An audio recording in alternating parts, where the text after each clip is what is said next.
decided that I wanted to be a rolfer. And at that point, the only way you could be a rolfer was to find Rosemary, who was her secretary, and get an appointment with Ida, to determine whether or not she was suited. It took me 6 months to find Rosemary. But finally I got to see Ida. So I was living in Arizona, and she was in New York. And I was scared to death of her. I had never met her, but I was scared to death. Rosemary or Ida? Well, at that point, just Ida. There were moments with Rosemary later. And I wound up not being scared of either of them ultimately, but it was a process. So I had come from Arizona on an airplane to New York, thinking I was going to go back that night and just, see Ida. And so I got to her apartment 3 hours late because there was an interstate accident that kept me from the airport. So I had to take a later plane, which circled Chicago, which made me miss my plane to New York. So I'm pretty upset and uncentered by then. And so I push the bell, and Rosemary answers the door, and says, "Come in." So I walk through the door, and it's a long, narrow apartment. And Ida's sitting at the far end in an easy chair with a lap desk full of her. And she looks up and sees me across the room, and instantly starts screaming, "No, no, no, no! Why do all you little people think you can be rolfers?"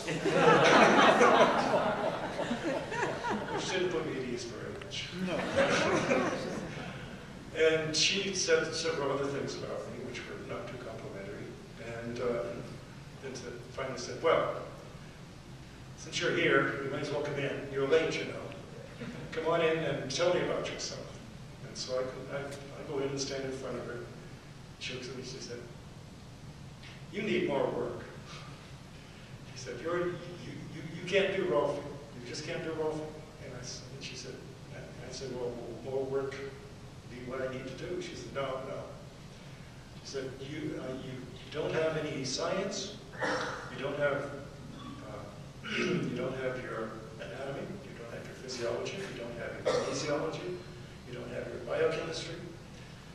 And she listed all the things. And she said, "Besides, you're an imploded mesomorph. You can't do rolfing if you're an imploded mesomorph."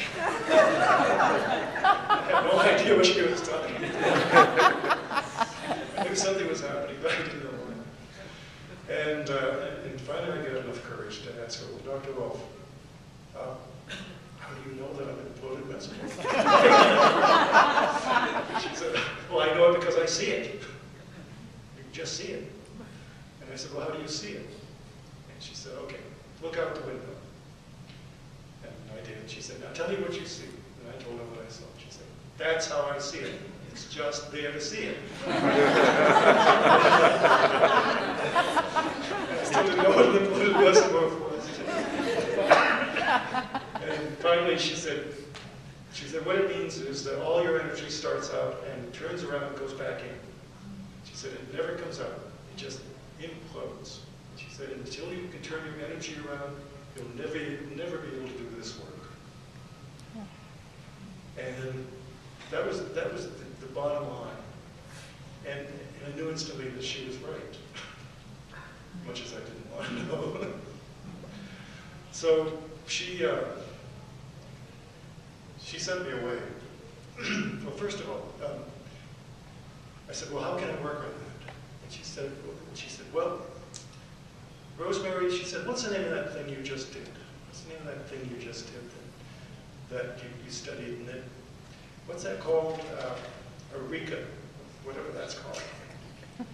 She said, "Aren't they having an open house tonight down here in New York? Take him down there and let those people see him." Let him see those people. So Rosemary took me down, and I decided that these people's energy was coming out just beautifully, and it was a really exciting program, and I decided I had to do that. And so ultimately I turned my energy around. And studied a year of anatomy and a year of physiology. She didn't have me off anatomy. And got some more work, and so after 2 years I went back and saw her again.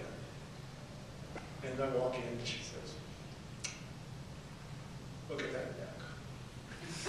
Look at that neck. Why do you think you can roll from a neck like that?" And she meant in those heels, she said, shaking her head, I don't know.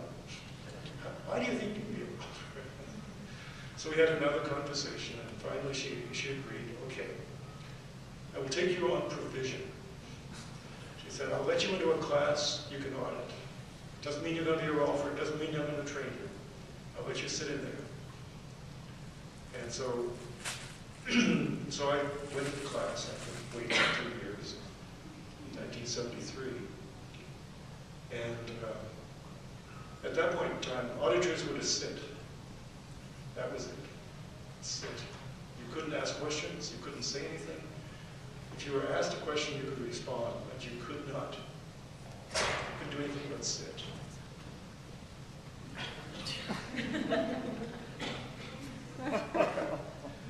Watch.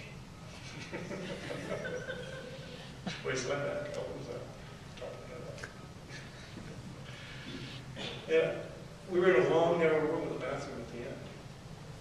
And I'd get up to go to the bathroom, because I had to go to the bathroom, and then I'd be halfway across the room and I'd hear her voice saying, look at him, he thinks he's going to be a rolfer. Ha! Look at that neck. He'll never be a rolfer with a neck like that. And this went on for the whole first training. And by the second half of the training, the practitioner phase, this was held in a fraternity house in the summer, in their big room. It was a joint class, combined class or advanced class in one room, and basic in the other, with combined morning with her. By that time, I had an experience with her right at the end of the training, the first training we audited. Let me back up. Am I going on too long about this one? No. Okay. I was so scared of her that she had a rocking chair, which I think Jim now has. And she sat in her rocker in the middle of this, the long room that we had both times that we had trainings. And I found that I felt safest if I sat right next to her and pulled my chair back, just out of her peripheral vision. And that way I could see what she was looking at. I could hear what she muttered. And maybe I'd learn something. And every once in a while, I'd be sitting there, just, doing my audit thing, and I'd feel her looking at me. I mean, her gaze was such that you could feel, anytime she looked at you, you knew it. And I could feel her looking at me, and I would just look straight at her. I would not move. And then she'd look away. And this kept happening and happening. And I think it was the last week when I finally hit that place where I had it. I'd had it. I got so bothered by her looking at me all the time. And finally, I felt her looking at me, and I just turned my head and locked eyes with her, which was quite a moment. And at that moment, when I locked eyes with her, one of the greatest gifts I ever got was given to me by her at that moment, where I felt her totally look at me, totally take me in, totally see me. I felt like she saw everything there was to know about me. I just felt totally seen, totally, absolutely seen, just scanned, seen. She knew everything, everything. There was no secret left. She saw me. And when she was done, she just went back to looking. And I'm standing there sweating like, all dead out, my autonomics are out of the ceiling. But when she turned away, I felt no judgment. I felt that she had totally seen me, I'd been totally seen, taken in, received, and no judgment on what was there. And it was a great gift. And I think that this is part of what happens in the Rolfing work. I think that people come to be seen for who they are, and without judgment. Just seen without judgment. I think that's a big piece of it. I think that's personal.